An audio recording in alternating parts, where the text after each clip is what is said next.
أكبر الله أكبر لا إله إلا الله الله أكبر وللہ الحمد۔ آج کی جو میری بات ہے وہ موجودہ دور کے حساب میں ہے۔ اس سے پہلے میں نے گزشتہ جمعہ کو میں نے کیا ہے منافق کے بارے میں کچھ باتیں کہی تھی، اور میں نے کہا تھا کہ آئندہ ہفتہ جو ہے کیا ہے ان کو جو باقی بات ہے اس کو پورا کروں گا، لیکن شاید کہ آج بھی بات پوری نہ ہو، کیونکہ جو صورتحال ہے صورتحال کے پیش نظر کچھ اور بھی باتیں آپ کے سامنے رکھنی ہیں، جس کے ذریعے سے ہمارے اور آپ کے اوپر ایک جو پریشانی سی ہے، یا ہم اور آپ جو موجودہ جو عالمی صورتحال ہے یا دنیا کی جو صورتحال ہے، اس صورتحال کے پیش نظر خاص کر کے مسلمانوں کی جو حالت ہے اس کے پیش نظر جو ہمارے اور آپ کے ذہنوں میں مختلف طرح کے سوالات پیدا ہو رہے ہیں، ان کا ایک طرح سے جواب دینے کی کوشش کریں۔ موجودہ دور کے اندر ہم اور آپ اور اکثر و بیشتر بھائی یہ سوال کرتے ہیں کہ پوری دنیا کے اندر مسلمانوں کی تعداد اور اسی طریقے سے مسلم ملکوں کی تعداد اچھی خاصی ہے۔ تعداد کے اعتبار سے اگر یہ لحاظ کیا جائے تو مسلمانوں کی تعداد کرسچن کے بعد دوسرے نمبر پر مسلمانوں کی تعداد آتی ہے، یعنی گنتی کے اعتبار سے سب سے زیادہ کہتے ہیں کہ کرسچن لوگ ہیں، اس کے بعد مسلمان ہیں۔ اور اسی طریقے سے ادیان و فرق اور مذاہب کے اعتبار سے اگر لحاظ کیا جائے تو کہتے ہیں کہ مسلمانوں کے جو ملک ہے، مسلمانوں کی جو کنٹریز ہے وہ بھی اچھی خاصی ہے، یعنی مسلم ممالک بھی بہت زیادہ ہیں۔ فوجی قوت اور طاقت کا اگر اعتبار کیا جاتا ہے تو مسلمانوں کے پاس بہت ہی زیادہ فوجی قوت ہے، فوجی طاقت موجود ہے، اور اس فوجی طاقت کا اگر صحیح استعمال کیا جائے تو کہتے ہیں کہ مسلمان کیا ہے دوسرے کے اوپر حاوی ہو سکتا ہے۔ سوال یہ ہے کہ جب مسلمانوں کی تعداد بھی اچھی ہے، مسلمانوں کی قوت بھی اچھی ہے، مسلمان کے پاس ہر چیز موجود ہے، مسلمان کے پاس ہر چیز موجود ہے جس کے ذریعے سے مسلمان دوسری قوم کے اوپر فتح حاصل کر سکتی ہے، دوسری قوم کے اوپر کامیابی حاصل کر سکتی ہے، دوسرے قوم کو شکست دے سکتی ہے، یہ سب چیز موجود ہے۔ مسلمان مالی اعتبار سے بھی کمزور نہیں ہے، مسلمان فوجی اعتبار سے بھی کمزور نہیں ہے، مسلمان دنیاوی علوم کے اعتبار سے بھی کمزور نہیں ہے۔ دنیا کے اندر جتنے سارے علوم پائے جاتے ہیں ان تمام علوم کے ماہرین، ان تمام علوم کے جانکار لوگ مسلمانوں کے پاس موجود ہیں۔ چاہے آپ اپنے ذہن و دماغ میں کسی چیز کا تصور کریں، آپ کو ان تمام علم کے اندر مسلمان فنکار مل جائیں گے، چاہے وہ عمل، چاہے وہ کام، چاہے وہ پیشہ گھٹیا سے گھٹیا درجہ ہو یا کہ افضل اور بہتر سے بہتر درجہ ہو، ہر میدان میں مسلمان موجود ہے۔ لیکن سوال یہ ہے کہ جب مسلمانوں کے پاس ہر طرح کی چیز موجود ہے، اس کے باوجود بھی مسلمان ہی مظلوم کیوں ہیں؟ ہم جہاں بھی نظر اٹھاتے ہیں تو ہم کیا دیکھتے ہیں کہ مسلمانوں کے اوپر ہی ظلم ہو رہا ہے، مسلمانوں کے اوپر ہی ظلم ہو رہا ہے۔ کہیں پر یا کہیں سے بھی ہمیں کوئی ایسی خبر نہیں ملتی جس کے ذریعے سے ہمیں اس بات کا احساس ہو کہ ہم عزت و آبرو کی زندگی گزار رہے ہیں اور ہم ترقی میں ہیں۔ میرے بھائی یہ ایک عام بات میں آپ کو کہہ رہا ہوں، لیکن اگر آپ غور کریں گے تو پتہ یہ چلے گا کہ دنیا کے اندر حقیقی بات یہ ہے کہ مسلمان جہاں پر دوسرے میدان میں ترقی کر رہے ہیں وہیں پر مسلمان اس میدان میں بھی ترقی کر رہے ہیں کہ مسلمانوں کے لیے خوش آئند خبر ہے، یعنی مسلمان ان خبروں کو سن کر کے خوش ہو سکتا ہے۔ مثال کے طور پر ہم اور آپ ظاہری طور پر اگر یہ دیکھتے ہیں کہ مسلمانوں کے اوپر ظلم ہو رہا ہے اور مسلمانوں کو مختلف طرح کی آروپ کے ساتھ یا مسلمانوں کو مختلف طرح کی باتیں یا الزام لگا کر کے مسلمان کو مجرم کہا جاتا ہے اور اسلام کو دبانے کی کوشش کی جا رہی ہے، وہیں پر ہمیں یہ بھی خبر مل رہی ہے کہ مسلمانوں کی تعداد دن بدن بڑھتی جا رہی ہے، یعنی جتنا ہی زیادہ اسلام کو یا مسلمانوں کو دبایا جاتا ہے اتنی ہی زیادہ مسلمان کی تعداد بھی بڑھ رہی ہے۔ یہ خوش آئند خبر ہے اور اس میں کوئی شک نہیں ہے کہ جب بھی اور جس موقع پر بھی اسلام اور مسلمانوں کو دبایا گیا تو مسلمانوں کی تعداد بڑھتی ہی گئی، کم نہیں ہوئی، اور یہ اسلام اور کفر کے بیچ کا جو مسئلہ ہے کشمکش، یہ کیا ہے؟ یہ کوئی نئی چیز نہیں ہے، بلکہ یہ دنیا کی تاریخ پڑھنے کے بعد ہمیں اس بات کا علم ہوتا ہے کہ آدم علیہ السلام کی پیدائش جب ہوئی اور اللہ تعالیٰ نے ان کو جب اپنے ہاتھ سے بنایا، اس کی تخلیق کی اور فرشتوں کے سامنے میں جب پیش کیا، اسی دن سے اہل ایمان اور مسلمان کے خلاف کیا ہے؟ سازش شروع ہوئی، اور پہلا سازش یا کہہ لیجیے کہ مسلمان یا اہل ایمان اہل اللہ اور متقی اللہ تعالیٰ کے بندے کے خلاف تھی، جو سب سے پہلی دشمنی کی بنیاد رکھی تھی وہ کیا ہے؟ شیطان نے رکھا تھا۔ آدم علیہ السلام کا آدم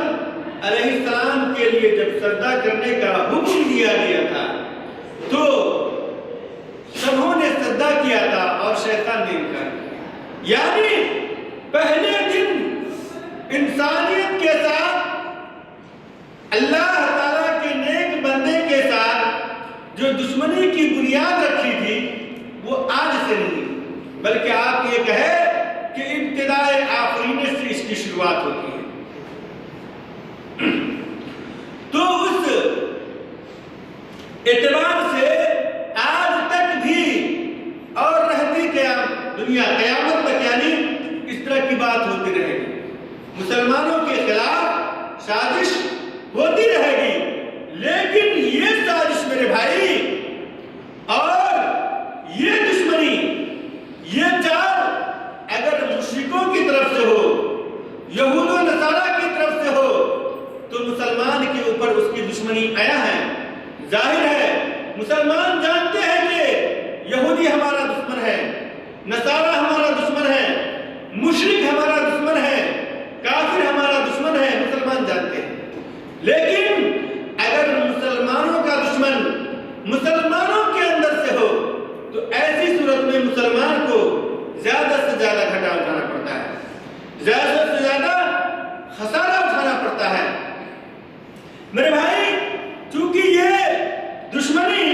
یعنی اسلام کے خلاف جو سازش ہے یہ کوئی نئی بات نہیں، جیسے کہ میں نے آپ کے سامنے ابھی رکھی ہے، تو آپ یہ بھی یاد رکھیں کہ ہر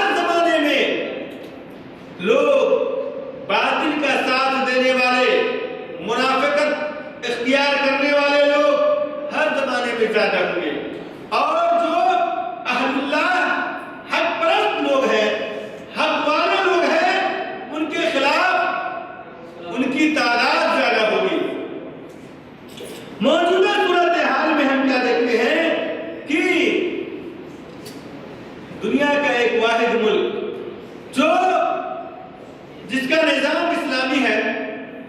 جس کا نظام اسلامی ہے، جس کا دستور اسلامی ہے، جس کا قانون اسلامی ہے، آج اس ملک کے خلاف وہ تمام ملک جو اپنے آپ کو اسلامی ملک کہلاتے ہیں، ساتھ ہی ساتھ وہ ملک جہاں پر اسلامی ملک تو نہیں ہے لیکن مسلمانوں کی تعداد اچھی اور خاصی ہے، اور وہاں کے لوگ اسلام کے اعتبار سے دنیا میں مانے جاتے ہیں، وہاں کے لوگ بھی آج ایک ایسے ملک کے خلاف کمر بستہ نظر آتے ہیں جن کا دستور کیا ہے؟ اسلامی ہے، جن کا قانون کیا ہے؟ اسلامی ہے، اور صاف لفظ میں آپ یہ کہہ سکتے ہیں کہ یہ ملک جس میں ہم اور آپ روزی روٹی حاصل کرنے کے لیے پہنچے ہوئے ہیں، جانتے ہیں کہ یہاں کا ہر چیز اسلامی ہے، لیکن اس ملک کے خلاف پوری دنیا اس کی مخالفت میں ہے۔ پوری دنیا کی بات کرتا ہوں میں، پوری دنیا کی بات کرتا ہوں۔ آپ کے ذہن میں یہ بات آ سکتی ہے کہ یہ کیسے ہوا کہ پوری دنیا اس کا مخالف ہو جائے؟ یہاں پر تو پوری دنیا کے اندر بہت سارے مسلم ممالک بھی ہیں، تو وہ اس کیا مسلم ممالک بھی اس کے خلاف ہے؟ میں کہتا ہوں ہاں، مسلم ممالک بھی اس کے خلاف ہے، مسلم ممالک بھی اس ملک کے خلاف ہے، اور وہ لوگ بھی اس ملک کے خلاف ہے جو ان کے روٹیوں پر پلتے تھے، جن کی پرورش ان کے روٹیوں پر ہوئی ہے، جنہوں نے شہرت حاصل کیا ہے تو ان کے مال و دولت سے، جنہوں نے اگر بلڈنگیں بنائی ہیں تو اس کی مال و دولت سے، جنہوں نے اگر اپنے یہاں عزت و احترام اور کوئی مقام حاصل کیا ہے تو ان کے نام پر، آج وہی لوگ جو ان کے روٹیوں پر پلتے تھے، جو ان کے ہر مدد کے محتاج تھے، آج وہی لوگ کیا ہے؟ ان کے خلاف بنے کھڑے ہوئے ہیں۔ آج وہی عالم، وہی مدارس، وہی جامعات جو ان کے پیسے سے قائم کیے گئے، وہی جامعات اس کے خلاف ہیں۔ کیوں؟ اس لیے کہ انہوں نے اپنے سامنے میں ایک چیز کو دیکھا۔ وہ کیا دیکھا؟ کہ اس ملک کا جو دستور ہے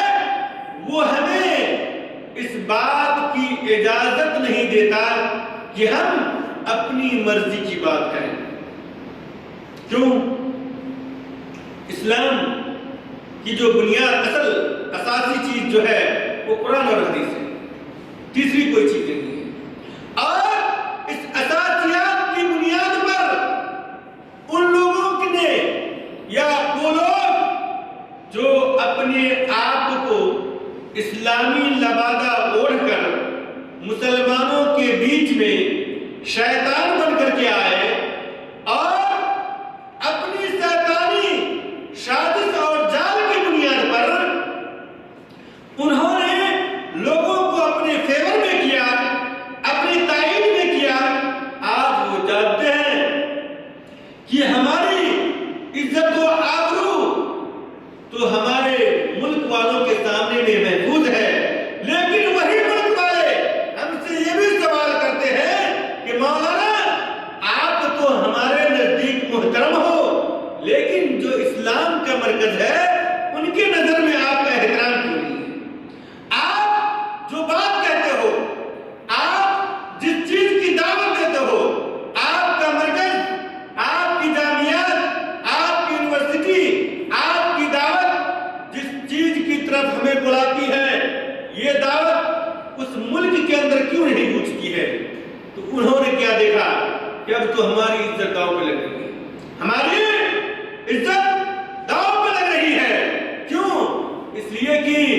ہم نے جس چیز کی دعوت یا جس چیز کی طرف ہم نے اپنی قوم کو بلایا ہے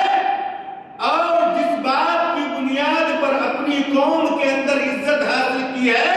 اس کی بنیاد قرآن اور حدیث پر نہیں ہے، اس کی بنیاد قرآن اور حدیث پر نہیں ہے۔ اور آج ہماری قوم قرآن حدیث کا مطالبہ کر رہی ہے اور یہ سوال بار بار کرتی ہے کہ آپ تو اپنی قوم کے نزدیک محترم ہو، لیکن اسلامی مرکز کے اندر تم محترم کیوں نہ ہو؟ تو آج انہوں نے سیاسی پہلو اختیار کیا اور سیاسی پہلو اختیار کرنے کے بعد انہوں نے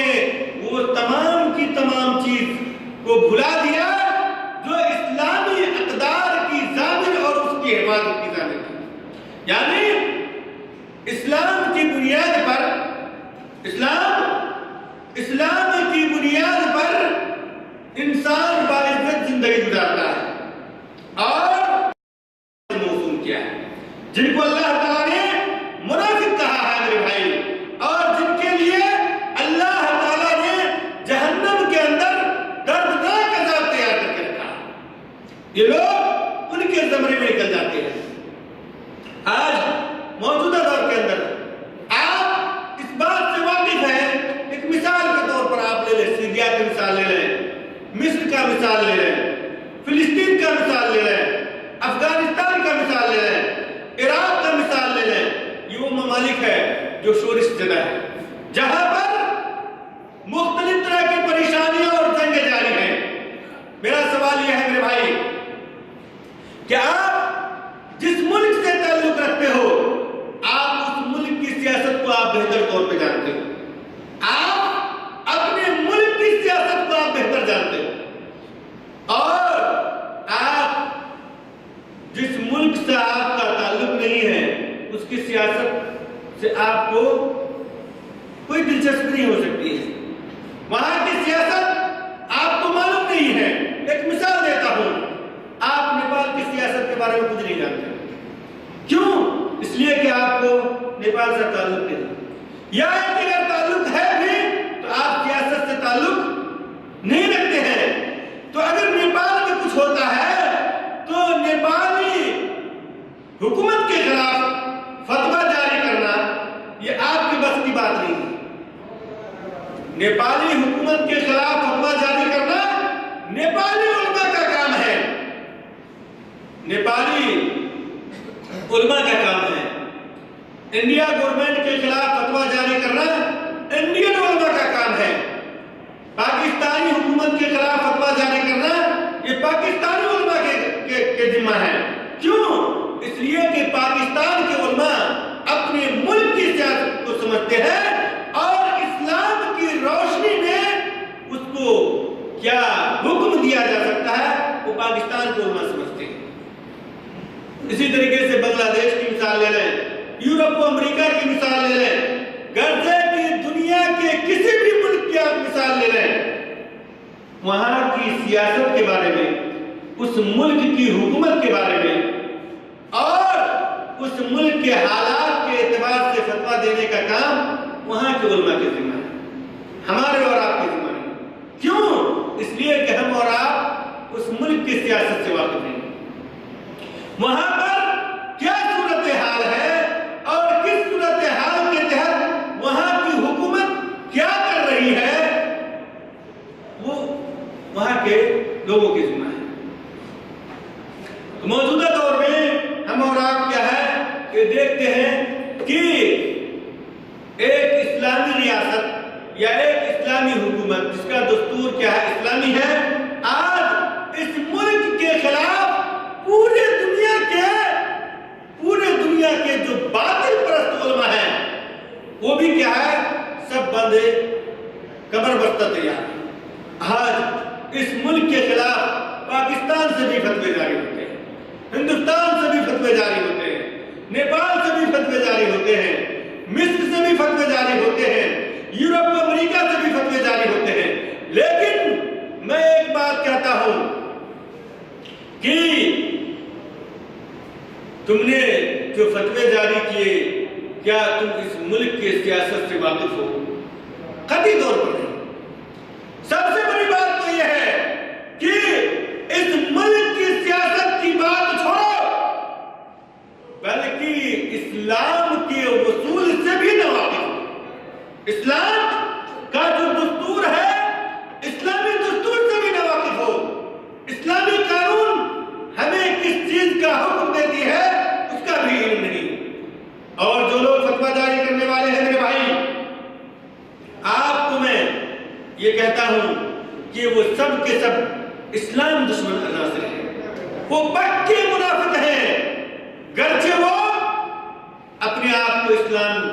کا اسکالر، اسلامی عالم کہلاتے ہیں اور اپنے آپ کو یہ کہتے ہیں کہ میں اسلام کے بارے میں بہت بڑا جانکار علامہ ہوں، لیکن ایسی کوئی بات نہیں ہے، ایسی کوئی بات نہیں ہے۔ وہ سب کے سب لوگ ایسے لوگ ہیں جو اسلام دشمن عناصر ہیں، جو اسلام کا نام لے کر کے، اسلام کا لبادہ اوڑھ کر کے اسلامی نظام کے خلاف کام کرتے ہیں، اسلام کی قوت کو کمزور کرنا چاہتے ہیں، مسلمانوں کے آنکھ میں دھول جھونک کر کے مسلمانوں کو برباد کرنا چاہتے ہیں، اور ان کے فتاوے جو جاری ہوتے ہیں وہ ڈالروں پر جاری ہوتا ہے، وہ بکے ہوئے علماء ہیں، اور وہ ایسے لوگ ہیں جن کا اعتقاد، جن کا عقیدہ، جن کا اٹھنا بیٹھنا، جن کا اوڑھنا بچھونا، جن کی زبان سے جو بات بھی نکلتی ہے وہ کیا ہے؟ اسلام کے خلاف ہوتی ہے، اور انہوں نے صوفیت کا لبادہ اوڑھ کر کے اور اپنے آپ کو ان لوگوں کے ساتھ جوڑنے کی کوشش کیا جن کا ان کے ساتھ سوائے نام کا اور کوئی تعلق نہیں ہے۔ کوئی آدمی موجودہ دور کے اندر اپنے آپ کو قادری کہلاتا ہے،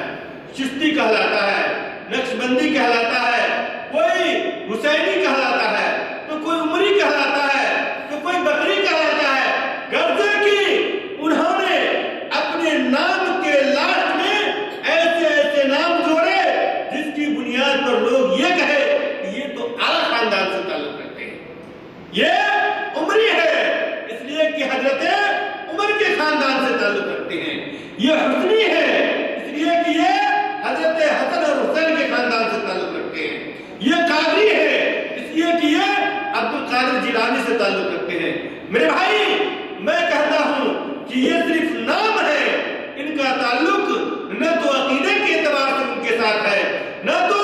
منہج کے اعتبار سے ان کے ساتھ ہے، نہ مسلک کے اعتبار سے ان کے ساتھ ہے، اور نہ کسی کہہ لیجیے کہ تعلق کے اعتبار سے کسی حرف کے ساتھ ان کا کوئی تعلق نہیں۔ انہوں نے تو اسلام کو برباد کرنے کے لیے بس اپنے نام رکھے ہیں، اور اسلام کے آڑ میں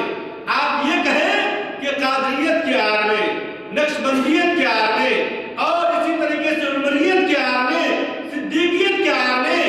اور جو بھی نام ہے ان تمام چیزوں کے آڑ میں انہوں نے اسلام کو نقصان پہنچانا چاہا ہے۔ ایک مثال دیتا ہوں، دنیا کا کوئی بھی عالم، دنیا کا کوئی بھی عالم، کوئی بھی مائک آلہ ہے جو یہ مجھ کو ثابت کر کے دکھا دے کہ اسلام میں قبر پرستی کو جائز قرار دیا گیا، کوئی بھی عالم کہتے خاص ثابت کرتے، کوئی بھی نہیں ثابت کر سکتا۔ یہ مزارات کوئی بھی ثابت کر دے کہ اسلام میں اس کا کوئی وجود ہو، یہ خانقاہ ہے، اس کا کوئی بھی اسلام میں وجود نہیں، اور نبی کریم صلی اللہ علیہ وسلم کی، نبی کریم صلی اللہ علیہ وسلم کے اوپر درود بھیجنے کے لیے مسلح درود بنانے کا کوئی وجود اسلام میں ہے نہیں ہے، گرچہ کہ موجودہ دور کے اندر مسلمانوں کو دھوکہ دینے کے لیے اسلام کے نام پر جو ان منافقوں نے مختلف طرح کی راہیں اپنائی ہیں، وہ حقیقی بات یہ ہے کہ انہوں نے اس لیے نہیں اپنایا کہ مسلمانوں کی خیر خواہی کی جائے، بلکہ انہوں نے اپنی جیب بھرنے کے لیے، لوگوں کے سامنے اپنی عزت و آبرو کو بلند کرنے کے لیے انہوں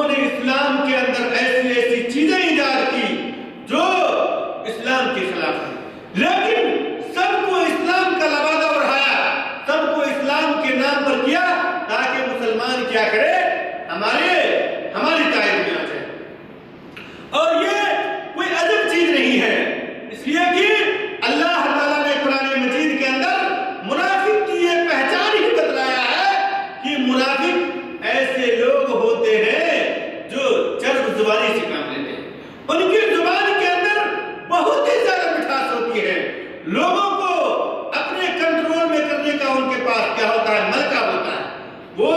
طاقت رکھتا ہے کہ کس طریقے سے لوگوں کو اپنے جال میں پھنسایا جا سکتا ہے، ان کو پھنسانے کا، لوگوں کو پھنسانے کا ان کے پاس ایریا ہوتا ہے، دماغ ہوتا ہے، اور وہ جاہل آدمی نہیں ہوتا بلکہ وہ پڑھا لکھا انسان ہوتا ہے، اس کے پاس دماغ ہوتا ہے، تبھی وہ کیا ہے، لوگوں کو اپنے فیور میں کر سکتا ہے۔ ایک جاہل آدمی منافقت نہیں کر سکتا، کیوں؟ اس لیے کہ اس کے پاس اتنا دماغ نہیں۔ تو ان کام کو ادا کرنے والے وہ لوگ ہوتے ہیں جن کے پاس علم ہوتا ہے، جن کے پاس لوگوں کو پھنسانے کا ایریا ہوتا ہے، جن کے پاس لوگوں کو دھوکہ دینے کا گن ہوتا ہے۔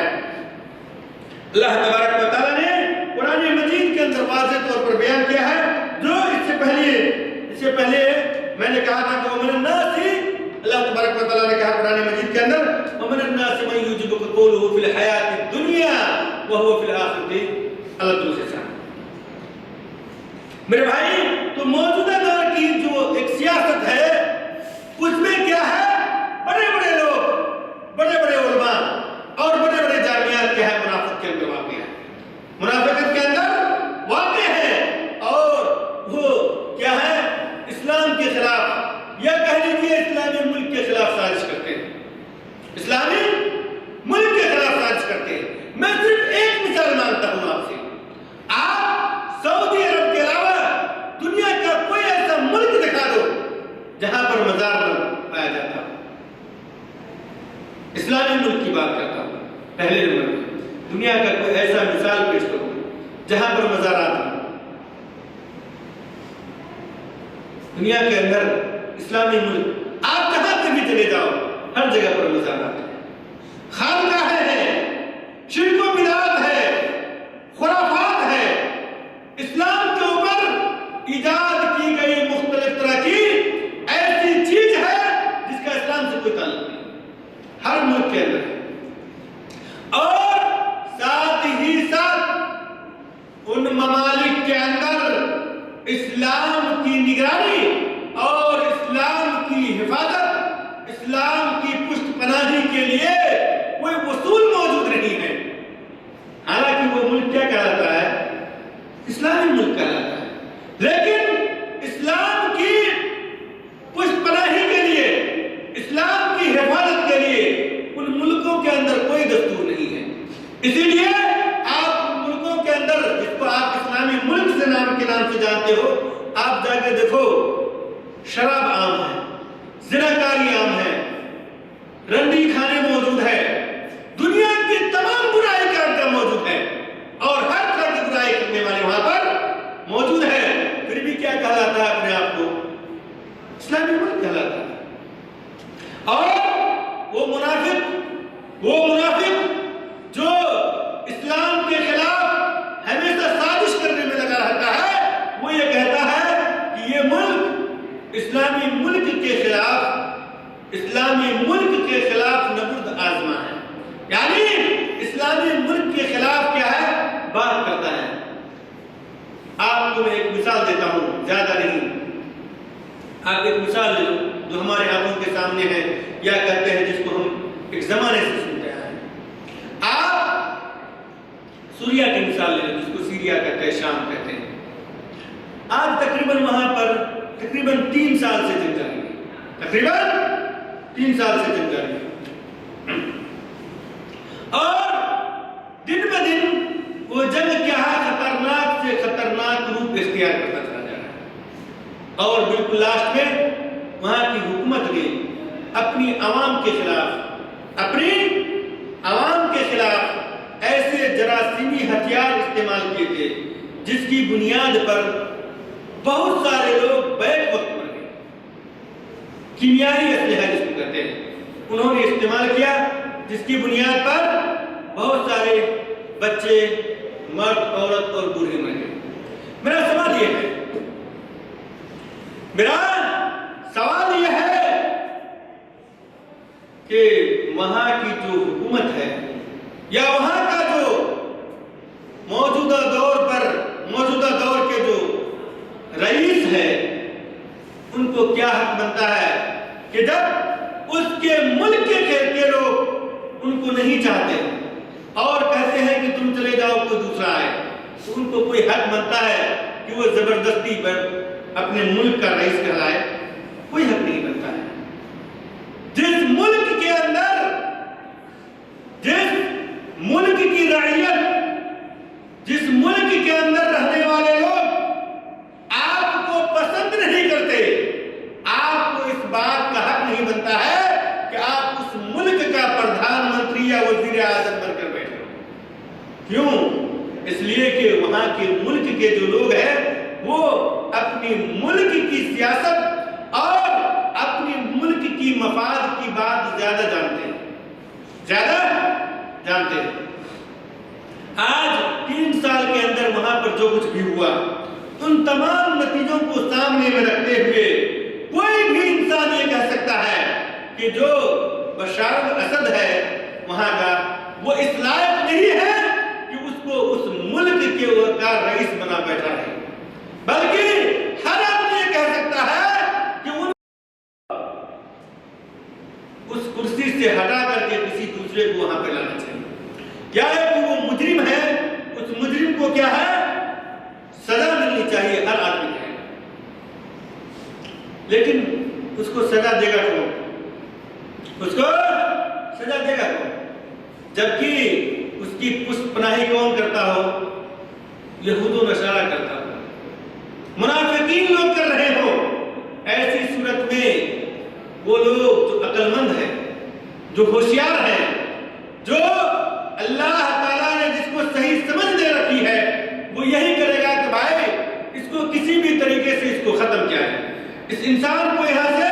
ہٹایا جائے، تاکہ وہاں کے رہنے والے لوگ امن و امان کی زندگی گزاریں۔ اور اس چیز کو جہاں پر ایک صحیح اور سلیم العقل انسان کہے گا، وہیں پر ایک مشرک اور کافر انسان کہے گا۔ آپ کسی بھی یہودی سے، کسی بھی نصرانی سے، کسی بھی مشرک سے بھی جا کے پوچھو گے کہ بھائی بشار نے جو کچھ بھی کیا وہ کیا اچھا کیا؟ اس کے بعد وہ اگر اپنے ملک کی کرسی سے ہٹتا نہیں ہے تو اس کے لیے اگر کوئی دوسرے ملک والے مل کر کے اس کو ہٹانا چاہتے ہیں تو کیا ان کا کرنا اچھا ہے؟ تو جس کے پاس بھی صحیح دماغ ہوگا وہ کہے گا کہ یہ بالکل صحیح ہے۔ کیوں بھائی؟ اس لیے کہ اگر میرے وجہ سے کسی کو تکلیف ہے، وہ بھی ایک آدمی کو نہیں بلکہ پورے ملک والے کو تکلیف ہے، تو ضرورت اس بات کی ہے کہ میں جس بھی طریقے سے ہوں مجھ کو ہٹائیں۔ یہی قانون کہتا ہے، یہ اسلام کہتا ہے، اور یہی صحیح عقل بھی کہتی ہے۔ کیوں؟ اس لیے کہ اللہ تعالیٰ نے کسی بھی انسان کو کسی کا غلام بنا کر پیدا نہیں کیا ہے۔ اللہ تعالیٰ نے تمام لوگوں کو آزاد پیدا کیا ہے۔ ہم اور آپ اور دنیا کا جو بھی انسان ہے اپنی ماں کے پیٹ سے کسی کا غلام بن کر پیدا نہیں ہوئے، کسی کا نوکر بن کے پیدا نہیں ہوئے، بلکہ کیا ہے، ہم آزاد ہیں۔ اللہ تعالیٰ کی زمین وسیع و عریض ہے، ہم یہاں پر کیا ہے، عزت و آبرو کی زندگی گزارنے کے لیے بھیجے گئے، اپنے آپ کو ذلیل و خوار کرنے کے لیے نہیں۔ عبودیت یہ جانوروں کا کام ہے، انسان کا کام نہیں ہے۔ اس لیے میرے بھائی، اگر آپ اس بات کے اوپر غور کرتے ہیں تو ہر انسان جانتا ہے کہ وہاں پر جو کچھ بھی ہو رہا ہے اس کی روشنی میں ہر انسان عقل مند یہ کہے گا کہ کیا ہے، وہاں کی جو موجودہ حکومت ہے اس کو ہٹا کر کے ایسے لوگوں کو وہاں پہ لانا چاہیے جس کی بنیاد پر وہاں کے لوگ امن و امان کی زندگی گزارے، سکون کی زندگی گزارے، جہاں پر ماں اور بہنوں کی عزت محفوظ ہو، جہاں پر بچوں کے حقوق محفوظ ہو، جہاں پر جانوروں کے حقوق محفوظ ہو، جہاں پر چرند پرند اور اللہ تعالیٰ کی تمام مخلوقوں کے حقوق محفوظ ہو، اس کی ہر آدمی تمنا کرتا ہے۔ آج اسی بات کے پیش نظر جب لوگوں نے اس بات کو فیصلہ کیا کہ وہاں کی حکومت کو وہاں کی عوام کے ذریعے سے نہیں، اب دوسرے کی مدد کے ذریعے سے اس کو ہٹانا چاہیے۔ تو ایسی صورتحال میں وہ تمام کے تمام منافق کھڑے ہو گئے جو موقع کی تلاش میں تھے، جو موقع کی تلاش میں تھے۔ اور آج اخبارات کے اندر، جرائد کے اندر اور میڈیا کے اندر اسی طریقے سے جو مختلف طرح کی ویب سائٹ ہے جیسے فیس بک، یوٹیوب وغیرہ، ٹویٹر وغیرہ، آپ اگر کوئی انسان اس کو مشاہدہ کرتا ہے تو غور سے دیکھا جا سکتا ہے کہ ابھی وہ تمام منافق علماء اور وہ تمام لوگ اس ملک کے خلاف کھڑے ہیں جنہوں نے کیا ہے مصر یا سوریا کی عوام کو بچانے کے لیے کیا ہے مشورہ دیا ہے۔ آج ہر انسان اس کے خلاف بکتا ہے، ہر انسان اس کے خلاف بکنے کو تیار ہے۔ لیکن میرا سوال یہ ہے کہ اگر آپ یہ کہتے ہو کہ جن ملکوں نے یہ کہا ہے کہ ان کو بشار کو ہٹا کر کے اچھی حکومت کو لانا چاہیے، اور جن لوگوں نے اس بات کی تائید کی ہے، کیا ان لوگوں کا تائید کرنا غلط تھا؟ اگر غلط ہے تو صحیح کیا ہے؟ کیا صحیح یہ ہے کہ وہاں کی عوام کو دنیا سے نیست و نابود کر دیا جائے، یہ صحیح ہے؟ یا کہ وہاں کے عوام کو بچا لینا صحیح ہے؟ کیا صحیح ہے؟ آپ کی نظر، آپ کی عقل کیا کہتی ہے؟ ہر انسان عقل مند کہہ سکتا ہے کہ سوریا کے جو عوام ہیں ان کو امن و امان دینا، عزت و آبرو کی زندگی دینا، یہ کیا ہے سب سے زیادہ اہم اور صحیح بات ہے۔ لیکن جب اس چیز کی باری آئی تو کیا ہوا؟ ہر وہ ملک جو اپنے آپ کو اسلامی کہلاتا ہے، یا ہر وہ لوگ جو اپنے آپ کو اسلامی اسکالر کہلاتا ہے، جو اپنے آپ کو اسلامی نمائندہ کہلاتا ہے، جبکہ اس کا اسلام سے کوئی تعلق نہیں، انہوں نے کیا اس ملک کے خلاف لکھنا شروع کیا۔ اور میں نام نہیں لینا چاہتا اس لیے کہ نام لے لیتا ہوں تو بسا اوقات بھائیوں کو تکلیف ہو جاتی ہے۔ تو ایک عام بات کہ آپ جو بھی دنیا کے اندر اسلامی اسکالر کہلاتا ہے اپنے آپ کو، سوائے ان لوگوں کی ایک عام بات کہہ دیتا ہوں، سوائے ان لوگوں کی جو اہل الحدیث کی سلفی کہلاتے ہیں، جن کو دوسرے لوگ گالی کے طور پر وہابی کہتے ہیں، ان کے علماء اور ان کی تحریک اور تنظیم کے علاوہ دنیا کے اندر جتنی بھی ساری تحریک اور تنظیم اور مذاہب ہیں وہ تمام کے تمام ابھی اس حکومت کے خلاف لکھ رہے ہیں، گالیاں بک رہے ہیں،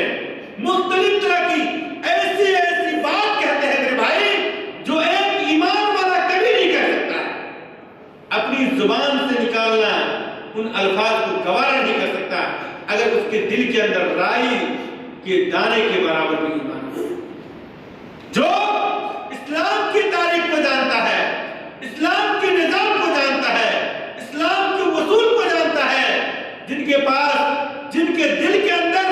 عقیدہ سلیمہ ہوگا، جس کا ایمان اللہ تعالیٰ کے اوپر کامل ہوگا، وہ کبھی بھی اس طرح کا الفاظ ادا نہیں کر سکتا ہے جو الفاظ انہوں نے ادا کیے۔ اور مسلمانوں کے بیچ اختلاف و انتشار پھیلانے کے لیے جو کوشش انہوں نے کیا اور مسلمانوں کو اپنی طرف کھینچنے کے لیے انہوں نے اسلام کے دامن کو چھوڑ کر کے سیاسی دامن کو بھی اختیار کیا، اسلام کے دامن کو چھوڑ کر کے سیاسی لوگوں کے ساتھ بھی مل کر کھڑے ہو گئے اور اسلام کے خلاف بکنا شروع کیا۔ اور یہاں تک بات آئی کہ ہم چاہتے ہیں کہ انقلاب ہو۔ ارے انقلاب کون سے انقلاب چاہیے تمہیں؟ سوال یہ ہے کہ انقلاب کون سا چاہیے؟ کیا انقلاب محمدی چاہیے یا انقلاب شیطانی چاہیے؟ اگر انقلاب محمدی چاہتے ہو، محمد صلی اللہ علیہ وسلم نے جو انقلاب لایا تھا، محمد صلی اللہ علیہ وسلم نے جو دستور قائم کیا تھا، محمد صلی اللہ علیہ وسلم نے جو نظام قائم کیا تھا، محمد صلی اللہ علیہ وسلم جو دستور لے کر کے آئے تھے، اگر آپ اس کو چاہتے ہو اپنے اندر چینج لانے کی کوشش کرو. قرآن پڑھو, حدیث پڑھو, پھر اپنے اندر جھانک کر کے دیکھو کہ کیا واقعی میں آپ کی جو دعوت ہے, آپ کا جو اصول ہے, آپ جس کی طرف لوگوں کو بلا رہے ہو, کیا واقعی میں وہ اسلامی ہے. اگر نہیں تو پہلے آپ انقلاب محمدی کو پڑھو. محمد صلی اللہ علیہ وسلم نے جو انقلاب لایا تھا, جو قانون دیا تھا,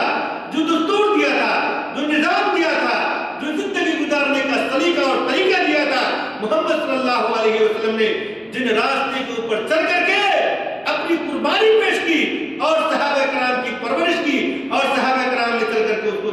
کے اوپر دکھایا اور اپنی جان کی قربانیاں پیش کی. ذرا ان اصول کو بھی پڑھ لیا کرو. کیا صحابہ کرام نے اسلام کی حفاظت کے لیے کبھی ناحق لوگوں کا ساتھ کیا تھا؟ قطعی طور پر نہیں. اسلام کی حفاظت کے لیے کبھی کسی مشرک کو صحابی نے یا اللہ کے رسول صلی اللہ علیہ وسلم نے ان کی تعریف کی تھی؟ نہیں. اسلام کی حفاظت کے لیے میرے بھائی اسلامی دستور کو پڑھنا, اسلامی قانون کو پڑھنا اور اسلامی جو اصول ہے اس اصول سے تنازل کبھی بھی اختیار نہیں کرنا, یہی اصل میں اسلام کی دعوت اور اسلام کی اصلاح کا طریقہ ہے. اسلامی انقلاب اسی وقت آ سکتا ہے جبکہ آپ کے دل کے اندر اسلام موجود ہے. اگر نہیں ہے تو آپ لاکھ انقلاب کی کوشش کرو, لاکھ چینجنگ لانے کی کوشش کرو, اس سے چینجنگ نہیں آئے گا, اس سے بربادی ہی آئے گی. کیوں؟ اس لیے کہ انسان کو جس چیز کے ساتھ جوڑا جاتا ہے وہ ہے عقیدہ, وہ ہے عقیدہ اسلامی. جس عقیدہ کے تحت یا جس عقیدے کو انسان گلے میں لگا لینے کے بعد کبھی بھی اس سے باہر نہیں نکلتا. اور عقیدہ کا مطلب یہی ہوتا ہے کہ اگر آپ اسلامی عقیدے کے پابند ہیں تو دنیا کی پوری طاقت ایک طرف اور آپ تنہا ایک طاقت بن کے کھڑے ہو جائیں. یہی اسلام ہے. اگر آپ یہ کہتے ہیں کہ آمنت باللہ, اگر آپ کہتے ہیں کہ ہم اللہ تعالیٰ کے اوپر ایمان لائے, تو آپ کے ذہن میں یہ بات ہونی چاہیے کہ اللہ تعالیٰ کے اوپر ایمان لانے کا مطلب یہ ہوا کہ ہر حال میں اللہ تعالیٰ کے اوپر یقین کامل, اعتماد کامل ہو. دنیا کی چھوٹی سے چھوٹی اور بڑی سے بڑی چیز کا اگر مطالبہ ہو تو اللہ تعالیٰ کی ذات سے آہو بکا, امید و رجا, دعا اور مناجات, نظر و نیاز, گرجے کی عبادت جتنی ہے وہ تمام کی تمام چیز اللہ کے لیے ہو, تبھی آپ کا ایمان مکمل ہوتا ہے. اور ہر حال میں اللہ تعالی ہی کے اوپر اعتماد و یقین کا نام ایمان ہوتا ہے. اگر آپ یہ کہتے ہو کہ ہم مسلمان ہیں, ہم مومن ہیں, لیکن اگر آپ کو کوئی پریشانی لگ جاتی ہے اور اس پریشانی کے عالم میں آپ کا عقیدہ اگر تعویذ کے اوپر چلا جاتا ہے تو اس کا مطلب ہوا کہ آپ آمنت باللہ کے اندر کامل ہیں. اگر سیاسی مصلحت کے تحت اسلام دشمن کو اگر آپ دوست سمجھ لیتے ہو تو اس کا مطلب یہ ہوا کہ آپ کا ایمان کامل نہیں ہے.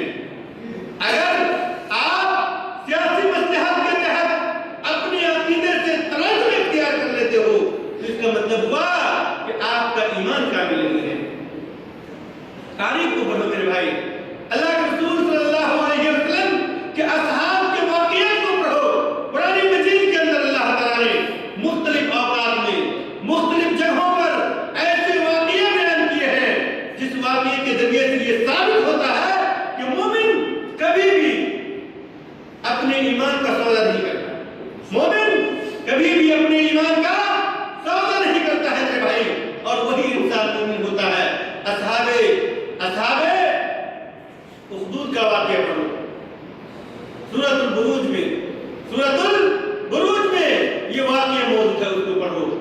اللہ کے رسول صلی اللہ علیہ وسلم کے ساتھی اور ان کے اوپر جانثار صحابی کے واقعات کو پڑھ لو، اصحاب کہف کے واقعے کو پڑھ لو۔ اسی طریقے سے اللہ کے رسول صلی اللہ علیہ وسلم کے احادیث کے اندر بنو اسرائیل کے جو بہت سارے واقعات بیان کیے گئے ہیں ان کو پڑھ لو، تو آپ کو پتہ چلے گا کہ مومن ہر چیز کا سودا کر سکتا ہے لیکن اپنے ایمان کا سودا نہیں کرتا۔ کیوں؟ اس لیے کہ جب ایمان کے اندر خلل واقع ہو جائے تو دنیا کی ہر چیز برباد ہو جاتی ہے، اور اگر ایمان مضبوط ہے تو دنیا کی ہر چیز ختم ہو جانے کے باوجود بھی انسان کا جنت باقی رہتا ہے، گرچہ دنیا برباد ہو جاتی ہے۔ تو میرے بھائی، ایمان کا سودا کبھی بھی مومن نہیں کرتا۔ ایمان کا سودا تو یہ منافق کرتا ہے، ایمان کا سودا تو یہ وہ لوگ کرتے ہیں جن کو اسلام سے دشمنی ہوتی ہے۔ قرآن مجید میں اللہ تبارک و تعالیٰ نے منافق کی علامت بیان کرتے ہوئے اس بات کا بھی ذکر کیا ہے جو آئندہ درس میں جب میں آپ کے سامنے میں بیان کروں گا منافق کی پہچان تو آپ کے سامنے آئے گی۔ وہ کیا کرتا ہے؟ ایمان کا سودا بھی کرتا ہے۔ میرے بھائی، موجودہ دور کے اندر جو اسلام کے اندر منافقت والی جو بات پیدا ہوئی ہے، جو اسلام کے نام پر لوگوں کو بہکانے کی کوشش کرتے ہیں، وہیں پر بہت سارے لوگ ایسے بھی پیدا ہوئے ہیں جنہوں نے اس ملک کے عقیدے کے خلاف، اس ملک کے نظام کے خلاف، اس ملک کے دستور کے خلاف اور یہاں کا جو اصول اور ضابطہ ہے، یہاں کی جو سیاست ہے، اس سیاست کے اندر بھی رخنہ اندازی کرنے کی کوشش کی ہے۔ یہاں کے جو علماء ہیں ان کے علماء کے عقیدے کے بارے میں بھی شکوک و شبہات پیدا کرنے کی کوشش کی ہے۔ یہاں کا جو نظام ہے اس نظام کو بھی مشکوک کرنے کی کوشش کی ہے، اور ان تمام چیزوں کا اصل مقصد کیا ہے؟ ان تمام چیزوں کا اصل مقصد کیا ہے؟ ان تمام چیزوں کا مقصد ایک ہی ہے، وہ یہ ہے کہ اسلام کا جو ایک مرکز ہے اس کو کمزور کیا جائے۔ تو انہوں نے یہاں کا جو نظام، مثال کے طور پر ایک مثال لے لو، یہاں کے نظام کے تحت یہاں کی حکومت اس بات کو زیادہ جانتی ہے کہ یہاں کی جو زمینی کیپیسٹی ہے، مکہ اور مدینہ کا جہاں پر حجاج لوگ سفر کرتے ہیں، وہاں پر جو تیاریاں موجود ہے حاجیوں کے لیے، انہوں نے جو رکھا ہے اس کے اعتبار سے حاجیوں کی تعداد کتنی ہونی چاہیے، اس کی کیا نوعیت ہونی چاہیے، کیا کیفیت ہونی چاہیے، کیا اصول اور ضابطہ ہونا چاہیے، کس حد تک حاجیوں کو بلایا جائے تو یہاں پر لوگوں کو اچھا سے اچھا اور بہتر سے بہتر خدمات پیش کی جا سکتی ہے۔ ان تمام چیزوں کو کون جانتا ہے؟ ان تمام چیزوں کو یہاں کی حکومت جانتی ہے، جو ان چیزوں کے ذمہ دار ہیں، ہم اور آپ نہیں جانتے۔ کیوں؟ اس لیے کہ ہمارا اور آپ سے کوئی تعلق نہیں ہے۔ تو اگر یہاں کی حکومت کسی بات کی تحریر کرتی ہے کہ حاجیوں کو ایسی صورت میں یا ان شروط کے ساتھ یہاں پر آنا چاہیے، تو یہ عین اسلام ہے۔ میں کہتا ہوں یہ عین اسلام ہے۔ کیوں؟ اس لیے کہ ہر چیز کو منظم کرنا یہ مسلمان کے جو امیر ہوتے ہیں، مومنوں کا جو امیر ہے اس کی ذمہ داری ہے۔ آپ بیک وقت اس حال کے اندر آپ جانتے ہو کہ اس حال کے اندر 500 لوگ آ سکتے ہیں۔ اگر آپ 1500 لوگوں کو بلا لو تو یہ کیا ممکن ہے؟ جو لوگ آئے گا اور جو لوگ سنے گا، ہر آدمی کس کو برا کہے گا؟ جو اس کے منتظم ہے، جو اس کے منتظم ہے ان کو ہی برا کہے گا کہ بھائی جب اس کو معلوم تھا کہ یہ حال صرف 500 لوگوں کے لیے کافی ہے تو انہوں نے 1500 لوگوں کو کیوں بلایا؟ پھر یہاں کا نظام برباد ہو سکتا ہے۔ یہاں کا قانون، کھانے پینے کا نظام، اٹھنے بیٹھنے کا نظام، سونے جاگنے کا نظام اور گردے کی وہ تمام نظام جو انسانی ضروریات کے مطابق ہے، وہ عدم مطابقت میں تبدیل ہو سکتی ہے۔ اس کا نظام درہم برہم ہو جائے. یعنی جتنی قوت اور طاقت ہے جب اس سے باہر زیادہ اگر کر لیا جائے تو کسی کا کوئی بھی نظام یا کسی کا کوئی بھی کام صحیح سے ادا نہیں ہو سکتا. تو اسلام میں اس میں کوئی شک نہیں ہے کہ اسلام میں حج فرض ہے، لیکن فرض کن لوگوں کے لیے ہے؟ ان کے لیے ہے جن کے اوپر اللہ تعالیٰ نے فرض کیا ہے، اور وہ زندگی میں ایک مرتبہ صاحب مال و دولت اور مکہ پہنچنے تک کی استطاعت، صاحب مال و دولت اور مکہ تک پہنچنے کی استطاعت جس کے پاس ہے ان کے اوپر حج فرض ہے. ایک غریب مسکین جس کے پاس پیسہ نہیں اس کے اوپر حج فرض نہیں. ایک وہ انسان جو جسمانی اعتبار سے کمزور ہے اس کے اوپر حج فرض نہیں، بلکہ اگر وہ مالدار ہے تو ایسی صورت میں اپنے مال کے ذریعے سے دوسرے کو بھیجے جو اس کی نیابت کرے. اس کمزور کو آنے کی ضرورت نہیں ہے کہ دھکا لگ جانے کے بعد گر جائے اور مر جائے. ایسے کے اوپر حج خود اس کو آنا ضروری نہیں ہے، بلکہ اس کے لیے ضروری کیا ہے کہ اپنی طرف سے دوسرے کو بھیجے جو اس کے نیابت کرے. تو میں اصل میں کہنا یہ چاہ رہا تھا کہ حج کی مثال میں اس لیے دیا کہ موجودہ دور کے اندر جو حج کی تنظیم کے سلسلے میں جو بات آ رہی ہے تو اس میں بھی بہت سارے منافق لوگ ایسے ہیں جو کہتے ہیں کہ انہوں نے حج کو حج کا میدان نہیں بلکہ ایک ایسا میدان بنا دیا ہے جو آج سے تقریباً 10 سال پہلے میں نے ایک آدمی کی زبان سے انہوں نے کہا تھا کہ یہ حج کا میدان یہ تو ایسا میلہ ہمارے ملکوں میں ایک سال میں کتنا مرتبہ لگتا ہے، ایسا میلہ ہمارے ملکوں میں سال میں کتنا مرتبہ لگتا ہے. اس نے میلے سے تعبیر کیا تھا، سمجھنا کہ نہیں؟ تو موجودہ دور کے اندر بھی بہت سارے لوگ ہیں جو کہتے ہیں کہ وہاں کی حکومت نے حج کو میدان کو حج کا میدان نہیں بلکہ ایک میلہ گاہ بنا دیا ہے. میرا سوال یہ ہے کہ بھائی کہ جو لوگ حج کرنے کے لیے گئے ہوئے ہیں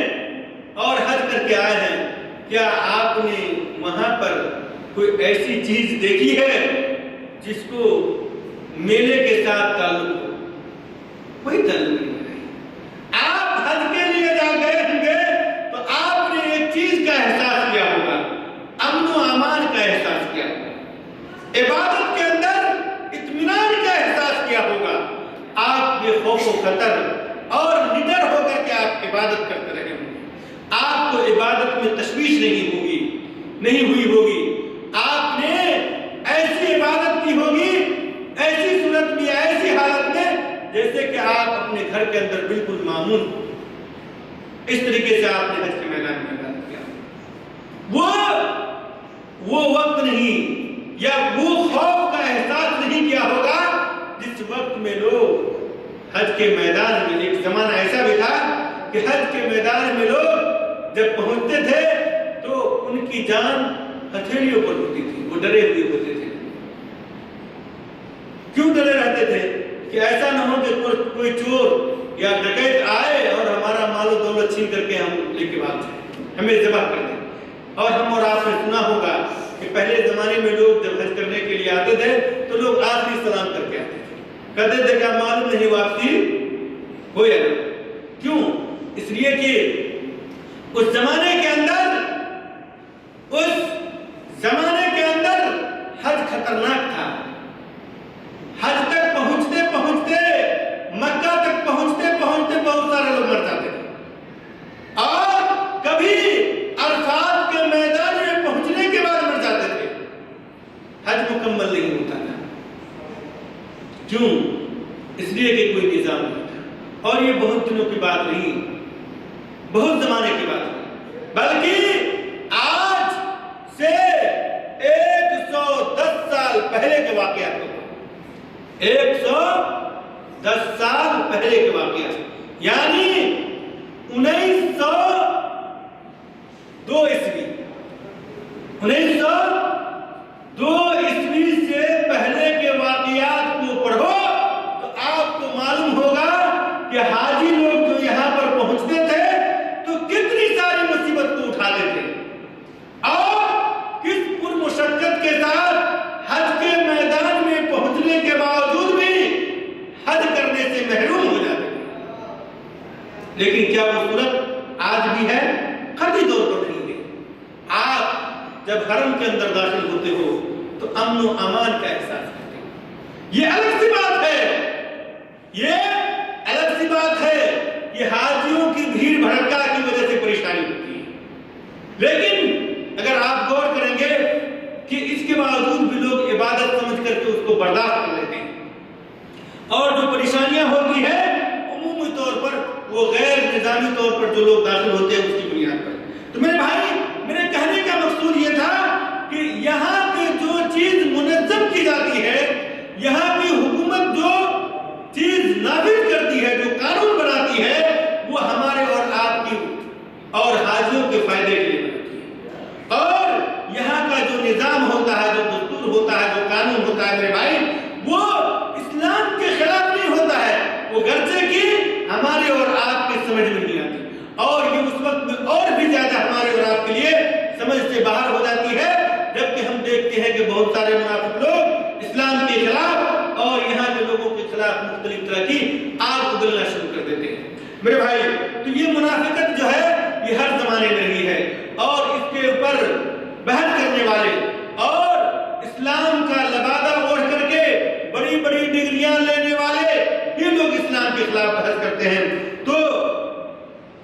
کیا ہے، ہمیں اور آپ کو ہوشیار ہونے کی ضرورت ہے، اور وہ چیز جس کے بارے میں ہم اور آپ نہیں جانتے ہیں تو بہتر یہی ہے کہ ہم اور آپ اس معاملات کو اللہ واحد کے اوپر چھوڑ دیں، اور نہیں معلوم آتا تو کہو کہ اللہ کو معلوم، اللہ تعالیٰ کو معلوم ہے، اللہ بہتر جانتا ہے۔ ہمیں ان واقعات میں جس کے بارے میں ہمیں علم نہیں ہے اس میں پھنس کر کے اپنے وقت کو برباد کرنے سے کوئی فائدہ نہیں ہے، اپنے ایمان کو برباد کرنے سے کوئی فائدہ نہیں ہے۔ بہتر یہ ہے کہ ہم اپنے ایمان کو جگائیں اور بچائیں، اور انشاءاللہ اللہ تعالیٰ سے امید ہے کہ آئندہ کبھی موقع ملا تو منافق کی جو صفت ہے، یعنی جو علامت ہے، جو پہچان ہے، ان کو میں آپ کے سامنے بیان کروں گا، اور آپ اگر ذہن میں رکھیں گے تو آج میں نے جتنی باتیں کہی ہیں وہ تمام کی تمام بات آپ کے اوپر عین ہو جائے گی۔ میں کیا کہنا چاہتا تھا آپ خود بخود یہ کہہ سکتے ہیں کہ انہوں نے جو باتیں کہی ہے وہ کیا تھی۔ تو اللہ تبارک و تعالیٰ سے ہماری دعا ہے کہ اللہ تعالیٰ ہمیں اور آپ کو اپنی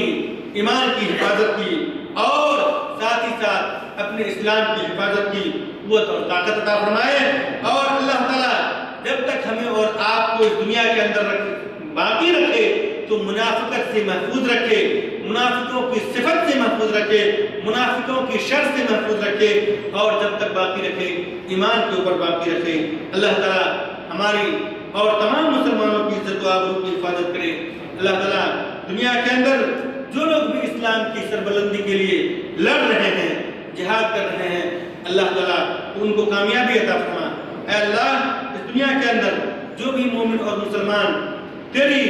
رحم و کرم کے محتاج ہیں، اے اللہ تعالیٰ ان کے اوپر رحم فرما۔ جو بیمار ہے ان کے اوپر ان کو شفا کلی عطا فرما، اور جو مقبوض ہے اے اللہ تعالیٰ تو ان کے قرض کی ادائیگی کا تو اپنی رحمت سے سما پیدا کر دے۔ اے اللہ تعالیٰ جو بھی بات میں نے ابھی یہاں پر رکھی ہے اگر وہ حق ہے تو وہ تیری جانب سے ہے، اور اگر کوئی یہ ہے کوئی غلط ہے تو وہ میرے اور شیطان کی طرف سے ہے۔ اے اللہ تعالیٰ تو مجھے حق بات کہنے، سننے اور اس کے مطابق عمل کرنے کی توفیق عطا فرما۔ آمین۔ صلی اللہ تعالیٰ علی نبی محمد وبارک وسلم۔